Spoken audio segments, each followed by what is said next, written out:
Two. Hey guys, and welcome to episode 82 of the Garage Athlete Show. You're joined today by myself and Daniel Frazier. Got some interesting topics to cover today. We've just been having a little bit of a chat because for those of you that are self-employed, it is paying your tax this time of year. Always a painful time to be digging into your pockets of a self-employed person, but needs must. And then Daniel's got somewhere to be in half an hour, so it's brought up an interesting topic. So how are you just in general anyways, Dan? Yeah, good man. Just like you say, this week is it's January, something weird. It's a bit of a mental week or month in terms of, yes, I probably should have done this all in April last year, but did I fuck? No. So doing it all now, and then plus January, is a good month normally PT wise for people to get started again and get fit and make some positive changes to their life. So yeah, it's kind of a bit of a full-on week and kids and all that. So yeah, like it's just mental, especially after the downtime of Christmas. So yeah, chasing my tail. Like, I just couldn't get my balance right last week. I don't think I even trained. I just could not find a rhythm, and it was a bit frustrating actually. That I couldn't get in. It just feels like when you're starting a car, you just can't get it in gear or turn the engine on. So it was a bit lost. Yeah. So I mean, I managed to train yesterday, which I really enjoyed, and then I've carved out. I've like literally put in my diary an hour aside because I really need to train, because if it's getting to the point now is with the home gym. It's great to have a home gym, but you can kind of put off training as long for like, I've got to do this first, I'll train later. I've got to do this first, I'll train later. I've got to do this first. Yeah. Before you know it, you haven't trained. Yeah, 100%. I think that's home gyms have their major benefits, but they also have a number of drawbacks. Like you said, it's that the same sort of thing people were struggling with during the pandemic is that there's no break. So home, work, and training all merged into one. And then it was very, very hard to get that switch in mindset. So as you said, like you can just be, I'm just going to get this done, or I'm just going to get that done. And because it's just there, it's almost like it's too convenient. Whereas when you have to go out to a gym, you normally have to plan a little bit better. So you have to tag it on to your work day, or you have to find the time to kind of do it. Whereas when it's almost too convenient, it can be like, I'll get it done later, and then like you said, it just doesn't happen. Something's going on with my camera at the moment. If it does mess up, I'm just gonna go to the default camera on the It's a glitch in the system. It's glitching. Yeah. So yes, on to your activity. So Dan is going to go and pick up some logs, because I'm going to be all fucking cool, I don't know, functional strength. I'm going to go pick up a load of, basically a tree's been felled near me, and I spent way too much money on a log burner because we really wanted it. Well, I say I spent, I'm pretty sure my wife bought it. My wife also wants a log burner. Yeah, I was like, yeah, we should definitely get that. So yeah, it's become like this new, like it becomes like an obsession of like finding wood and cutting it up and heating it. Like it's just, I don't know why it's so fun, but it's just like that whole process of like, I've created heat for my home. Man, make fire. Yeah, totally. It's just great. So yeah, a load of like, it's like I got lucky a couple of times last year where do you remember we had like massive storms? Yeah. Yeah, and I'm sorry if people had their roofs blown off and houses ruined and cars destroyed for bricks, but like I got loads of good wood because loads of trees had to be they were cut, so they were felled, but then they're all sawn up. So what the council does is they go around in their vans, they chop it all up and they just leave it there, and then basically they know people just descend upon it. There's a tree around the corner. Are you a member of a free logs group? Yeah. No, I'm not, but I should be, right? Yeah, like logs mate, you should 100 like free logs, like free logs. Yeah. But honestly, it was class. And then I got Clayton to come with me. It was great, and I picked up loads of logs. Like even because it takes quite a while for them to dry out to be usable. Because if you ever try and burn like wet logs or logs which aren't quite dry enough, mate, it's really bad. Like the smoke is insane. I was going to say. So how long would you say they take to dry out? Like if they've just felled the trees, they're going to be months. Yeah. So do you just chop them up and then leave them somewhere outside where they'll stay dry? Or do they go put them in your log store, obviously. Oh, your log store. Put in your log store. It's fucking great. But I've got basically I'm quite lucky. My deck is like the previous owners put like it looks shit, but it works really well, like a sort of plastic, like almost looks like a traditional roof over the top, like PVC. I don't know what you call it, but mate, it keeps the whole deck dry. So I just chuck all my logs under there, and it's ready really quickly because it stays really nice and dry. And, Nice. but, Yeah, yeah, it's great, that's man. I love it. But yeah, like whole kind of like, in the gym when you like you swing the hammer and smash it on a tire. Yeah, it's yeah, cool. But I was like, I'm actually, when you're doing the log chopping, you're like, oh shit, I'm actually doing this for an actual yeah. reason, not just to look cool for Instagram. So I was like, I'm actually chopping logs. It's great. So yeah. Yeah, and this is, I think, if I go back to when like I first got into the fitness industry, which was back in 2012, like functional fitness was just like the craze at that point. Like, was it Escape?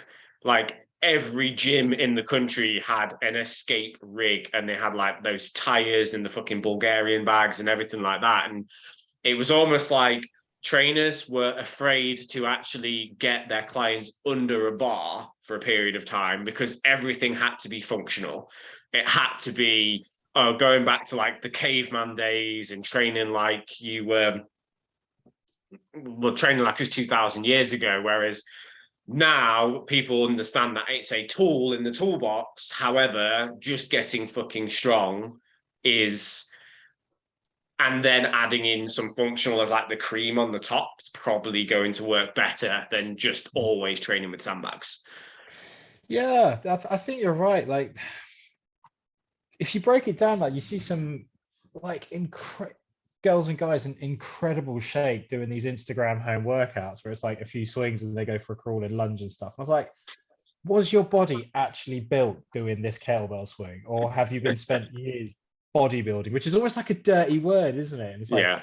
have you no, come on, like you've actually been doing like tons of weight training consistently for years and all that. I highly doubt you've just been doing like a push-up or so. And don't get me wrong, I think push-ups and calisthenics is incredible. God, some of them Yeah. footages of those guys online of like springing off things and throwing around is absolutely mind-blowing. But I don't think that's the only way they've built their muscle, or if they have, fair play. But I really think a lot of people have done a lot of stuff outside of that. I'm not talking about PEDs, by the way. Like in terms of their training, like just progressive overload, adding things, and not necessarily just using a band and doing some kettlebell swings. I think what people need to, because like I've seen it a few times on a few of the groups that I'm on where people build their programs around what they see on Instagram, whether they're female, male, whatever it is. And it's just like, what you've got to remember is the content that goes onto Instagram is for entertainment purposes. Liver King. Like, yeah, carry on. If those programs actually worked, they wouldn't be on Instagram. If people were actually showing you how they train, because it's boring. It's doing the same thing week in, week out, progressive overload, and making those marginal gains is what actually works. This whole, you've got to like, people took what Arnie said about shocking the muscle as literally like, you've got to go in and do a completely different workout every single week to shock the muscle. And that's not what he meant. What he meant was take the muscle outside of its comfort zone with progressive overload. Like either more weight, more reps, more sets, kind of like whatever it is, but he would follow the same program for a period of time. He may change up the movements every now and again, but he also was popping blooming, what do they call him?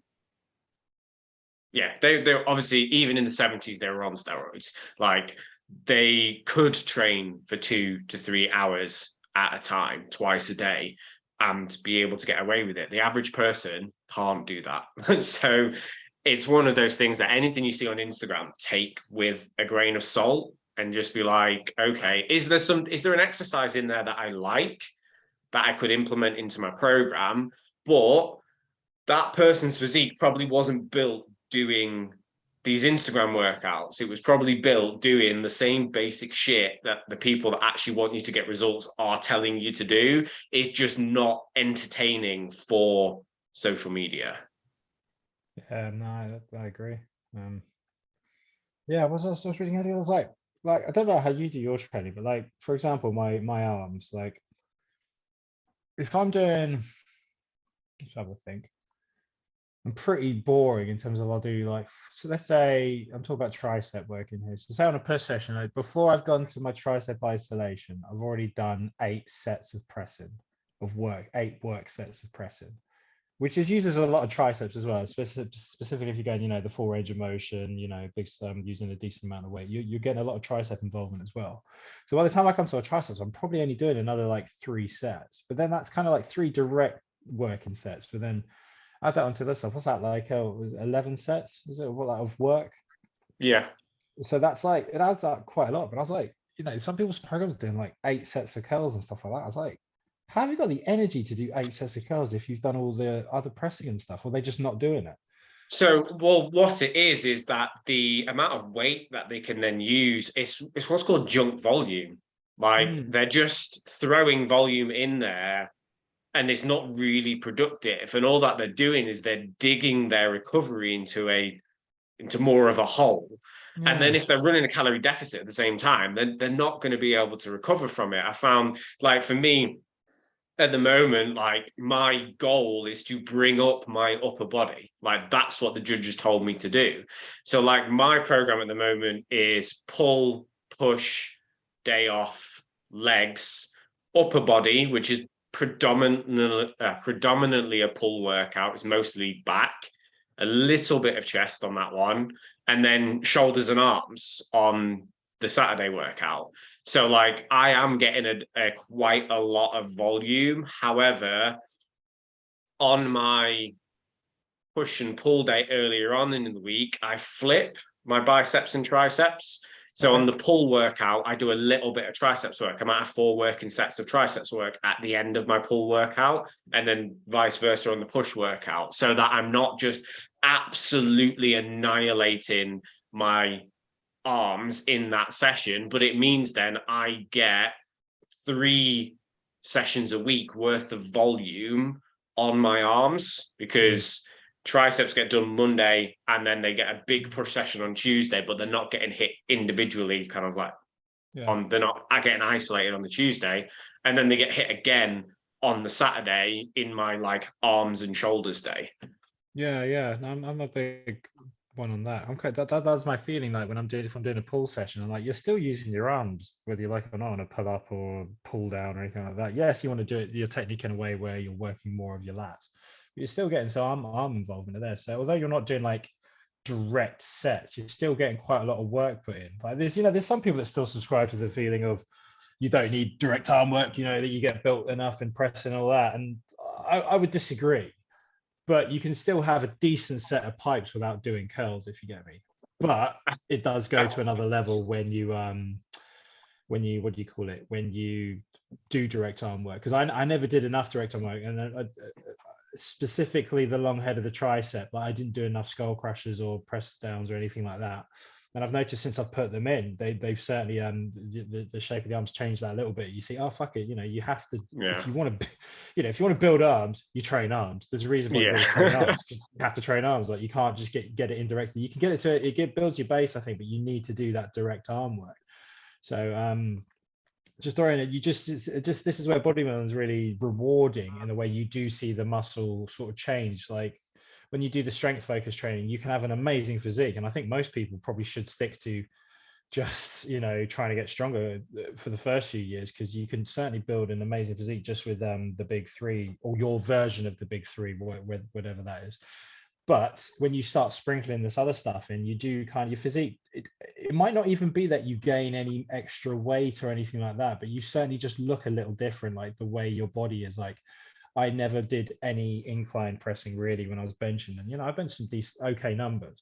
Whereas like now I've sort of put an incline pressing or dumbbell pressing, really work on that. Like this kind of the shape of my chest is starting to change more, and it's Yeah. cool. Like it's nice to know that you have, maybe not calves, but with certain muscle groups, you've got the power to really, like Arnold used to say, like slapping on clay, like molding it in the way you want. Yeah, and I But you think got, I think you're completely right there. I think you see too many young guys in the gym that they're concerned that they need to bring up a body part, and then you look at their physique and it's like, no, you just need to get bigger everywhere. Like until you get bigger everywhere, you won't be able to genuinely see if you've got a lagging body part. You've got a lagging body part because you need everywhere to get bigger. You haven't filled out your frame. And what happens is they go then too specific, as in, I want to build up like my upper chest more, or I want to do this and I want to do that. And it's like, to be honest, for the first, I'd say 3 to 5 years, like you just need to focus on just getting stronger in most of the movements. And you eat enough food, you recover, you sleep, you look after your nutrition, like, and you will build a decent base. Like, I find that one thing that kind of comes up in coaching a lot is that the guys that I coach never take their diet or their building phase to that point of being uncomfortable. So when they're dieting, they'll diet for the easy part while they get that initial easy weight off, and then they start to get some of those side effects of diet fatigue, like maybe their energy levels are a little bit low, or like a little bit of their strength starts to go and they panic. So they'll cut it short, like before they've actually seen the level of leanness that they kind of wanted, and they jump straight back into a bulking phase. And they wonder why they pack on a shitload of body fat like really quickly, because they've just gone like this with their calories, and their body's just ready to take on all that extra food and store it, rather than kind of like tapering off and doing the reverse dieting and things. Like, if you are not going down to like 3% body fat, there's probably not a lot of merit in like packing on like 7, 8, 9, 10 pounds of body fat in the space of a couple of weeks. Like, if you were competition lean, like you have to get that body fat on to get your hormones back in place. If you're like 15% body fat, you've just been kind of getting ready to go on holiday, you don't need to bounce back out of that. You've still got a decent chunk of body fat. Same thing in like a building phase. Like, I've had guys that I've been training for a number of years, but they've never like pushed their body weight up while staying relatively lean, to the point where they like lost their abs and they're losing a few of these lines and stuff. And again, they panic that they're putting on too much fat too quickly and then go back into a cut. And they end up just yo-yoing in this no man's land where they're not really making any progress.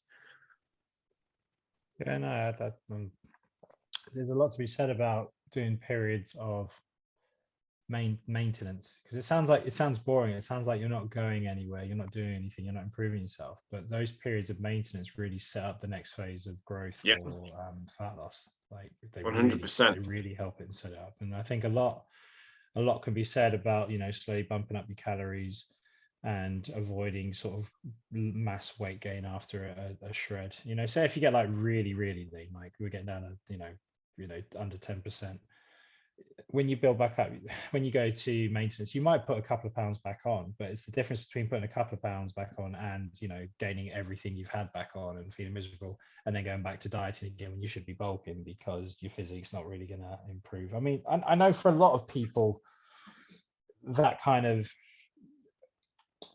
fat loss is always the most important thing. They don't necessarily care if their physique has a great bicep peak or anything like that. They just kind of want to always be like a certain level of leanness. But I'd say it applies to those guys as well, because you'll find once you come out of your diet, it's a lot easier to maintain your current levels of leanness without the bloat. And you might find you're able to bump up your calories slightly more. I mean, the jury's out whether you can influence it that much or not. Just keep ramping up your food. I mean, do you remember there was that like a few years ago, everyone just thought like it was like almost magic. It's like you can just always bump up your calories non-stop until you're eating like 8,000 a day and still maintaining leanness. It's like, nah, that doesn't really quite like that. Or you had guys like, I can cut on 5,000 calories, I'm still getting ripped and all that. And then there's another time you realize, oh shit, that doesn't actually work for most people.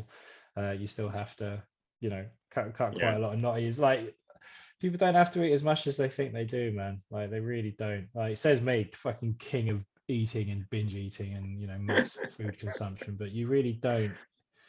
If you're eating the right sort of macronutrients and stuff, you don't have to. Like, I had guys where I was like, it's almost become a hindrance now, you trying to shovel in all this food when you don't necessarily need to.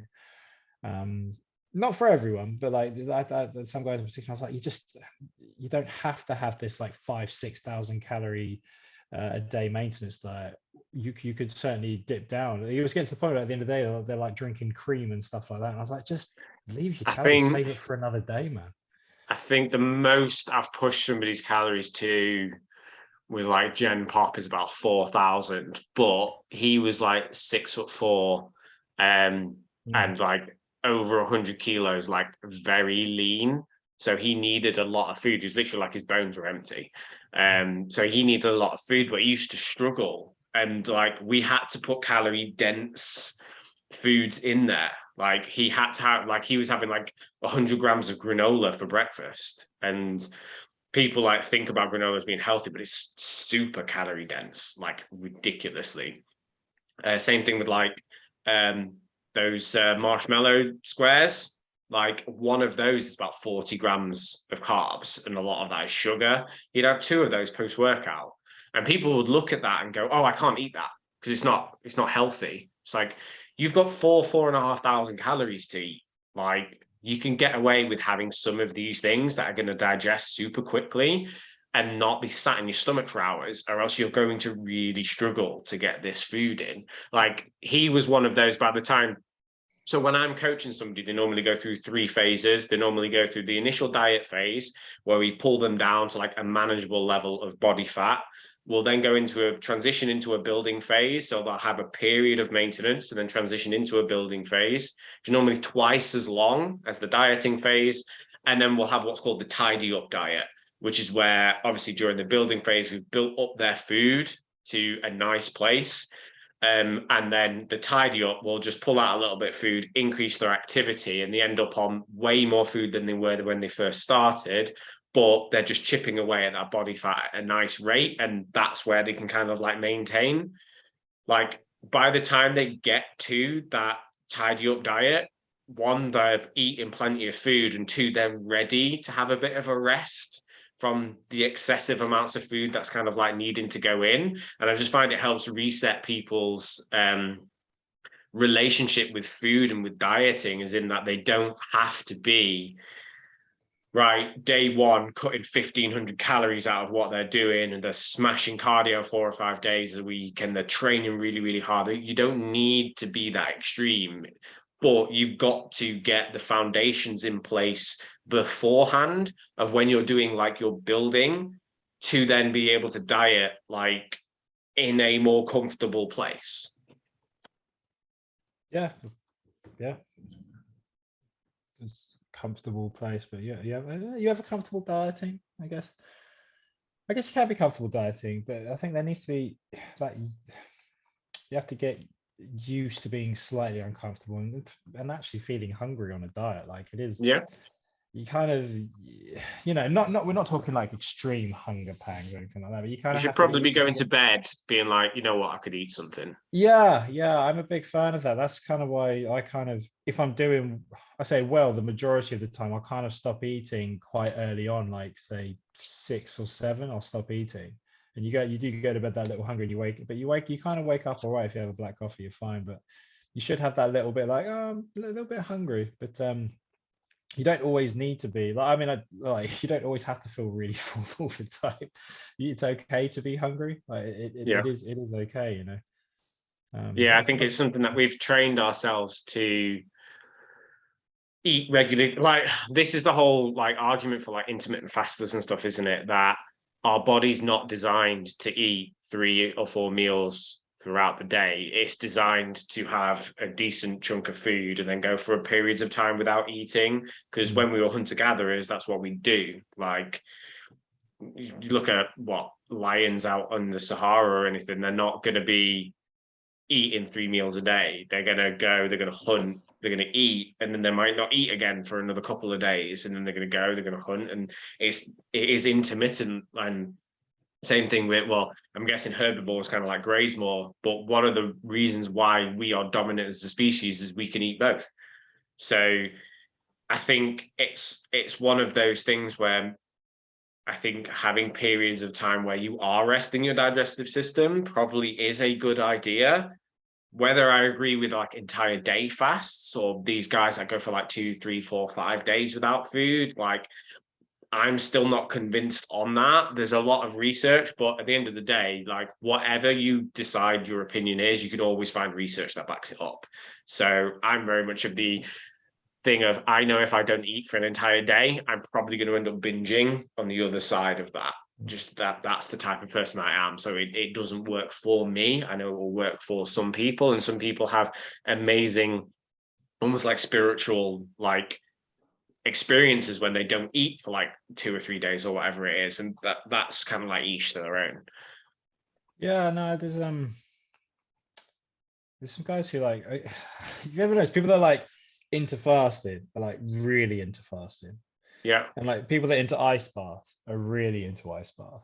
it's almost It's like like, they're like, it's like a religion, isn't it? Like yeah, and it's the same people you that get are that like, you gotta do same, keto. It's the yeah. same kind of people that do all that kind of stuff. So I'm always a bit, okay, I think there is merit in a lot of things, don't get me wrong. I think from the biggest thing that interests me with the ice baths is more the feeling of anxiety for a lot of people, the people that have a lot of mental health challenges. I think they say ice baths can be completely game changing for them. So I think that's, you know, if that's got it, getting cold makes you help you, you know, with your panic attacks, and fucking great, good. But I'm just kind of like, I just don't. But this one is, I just don't want to be cold every morning.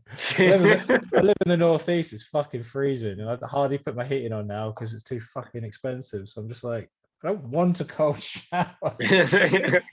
I like, I don't yeah, want to jump I'm in a doing cold plenty of shower. things I don't want to do at the moment. Like, I'm all right for getting up and doing this thing that I, you know, it's like you make a choice where it's the first thing you get something you don't want to do out of the way. I'm like, yeah, great, but like try, you know, funding a house in a, what do you call it, a cost of living crisis with 3 kids that scream at you with no help. Yeah, that's kind of my There's plenty of things that you're doing throughout the day you really yeah, I want to mean, do. fucking hell, man. Just rewind your life, right? Imagine if you had the, you know, your successful PT, rewind yourself, I don't know, 8 years ago, maybe a bit more to where you were. No, I don't know about you. I had no kids, you know, me and Mads happily married, no kids, didn't that. I'd be like, fuck, I had so much time and it was all good. Right. It was just Yeah, like all this, but I was like, I used to go on holiday. It was just fun. But then what I'm trying to say is I probably would have done all these fucking ice baths and weird shit because I was pretty all right. You know, there was nothing filling my it was cup up. So I was comfortable. like, if Yeah. I have to feel uncomfortable by getting uncomfortable, then great. It was like the fucking majority of my life is uncomfortable. So it's like, I don't want to do any of this stuff. So we'll save the ice baths for when the kids move out.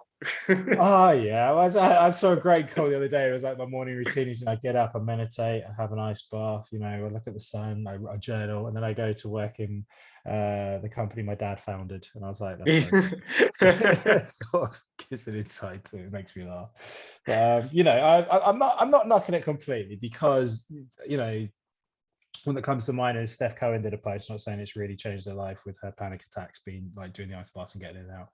A drummer I follow from Periphery, Matt Halpin, like says it's really helped him. And I'm like, I think it's a great tool. I really do. I just don't want to do it at the moment.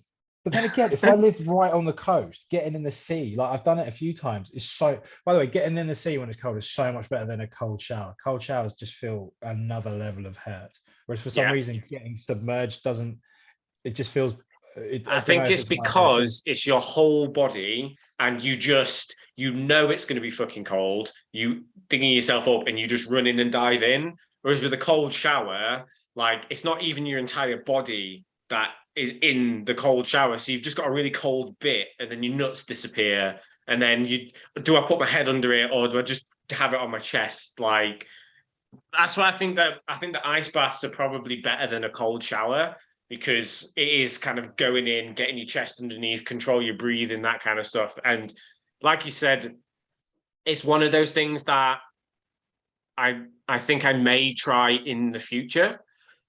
It's something that I've prescribed sometimes for clients if they've had certain things, if they're struggling in terms of like, right, get that thing out of the way that you really don't want to do first thing in the morning. Like I have done, is it the Wim Hof challenge where you have a cold shower every morning for 30 days? I've done that. Wasn't a big fan, didn't carry it on after the 30 days. But like the cardiovascular benefits that they're often talking about, which is the vasorestriction and dilation, you will get that from cardiovascular exercise. So Yeah, just in go for terms a of run. the health Yeah. benefits, like if you're fit and healthy, like you're gonna get that. And I get what he's talking about. So I listened to about half of the Wim Hof book, but then I was just struggling with it. Like sometimes I'll listen to those self-help books and I can listen to them all the way through. And others, it's a fucking drag. Like, not all of them are absolutely amazing. Like, oh, who's it? Is that Anne Middleton's book is another one where it's a bit like, oh, this is hard to get through. Um, and then some of them I've listened and I've absolutely loved it, and I've listened it literally from, or I've read it from cover to cover and not put it down. So I kind of get where he's coming from with the science of it. And I think actually, especially if you're an active person, like getting in an ice bath and it's going to help you physiologically, like be able to withstand like heart disease and shit better, then great, go for it. Like as you said, it's not something that I really want to do at the moment, because for me, I'd have to get up at like 5 a.m. before Natalie gets up to go and do my ice bath, then go and get back into bed because the baby's in there, for her to then wake up at 6:30 and me to start my day. Because I can't exactly just go out into the back garden and jump in an ice bath while you've got a 4-year-old inside just being left to their own devices. Yeah, I agree. I mean, the other one that sort of, I wouldn't say it's not a concern, but not a big concern. But they're saying it blunts the hypertrophy response after training if you get in an ice bath. I mean, that's pretty. To me, that's quite a big reason not to do it if you're a bodybuilder, I guess. So again, it's the jury's out. It's what it does is it blunts the inflammation. So when you are training, like you want a certain level of inflammation to happen. It's the inflammation that signals to the body that you need to grow. Like it's that inflammation that causes that cascade for your body to then start printing new protein. It's a massively oversimplified version of it. So the reason why athletes will want to use an ice bath is to reduce the inflammation. So like I used to do it after rugby. Like if I had had a really hard rugby match, I'd go and sit in a cold, I'd submerge my lower body in just a cold bath for like 5 minutes, because then I could actually move my legs the next day, because you'd reduced the inflammation that was kind of going in there. And essentially the idea behind it is that you will be able to increase your body's ability to recover because the inflammation is not as high. Whereas as a bodybuilder, if you're wanting to build new muscle tissue, yeah, blunting that signaling pathway is probably going to interfere with maybe 1 or 2%. But the average person, if they feel better after it, like, and it means that they can train kind of like more often and train harder, it's one of those, there's going to be a benefit and there's going to be a trade-off. So again, there's a lot more research on it, because they can't find any physiological reasons as to why ice baths are beneficial. But I'm sure you'll have had it when you were at Newcastle. Like athletes do it and they feel better and they can train harder like the day after if they've had one for recovery. Yeah, I think an instance where ice baths would be really beneficial, say like in a tournament situation where you have to be ready as soon as possible. Like you got to think with guys that, rugby players, sports players, they're trying to get recovered for the next day or the next game. They're not gaining muscle isn't the concern. It's to be ready for the next session. Like S&C during season is quite different to our off season. Like, yes, you still push certain things harder, but it's the clever guys know how to put what to push in season. I wasn't clever enough, and I probably paid the price with my back. But it's kind of doing those recoveries just the main thing you're worried about. So yeah, ice baths could be good for that. I still avoid them like the plague, but I fucking they're just not nice, are they? I never got. I didn't see going in the sea. Something about that when you're out with the sea water and it's the thrill and you're outside. That I can get down with. Whereas just like the artificial, like sitting in something, I really didn't like it. I remember that now. I mean, I'm targeted for fucking ice bath on Facebook daily.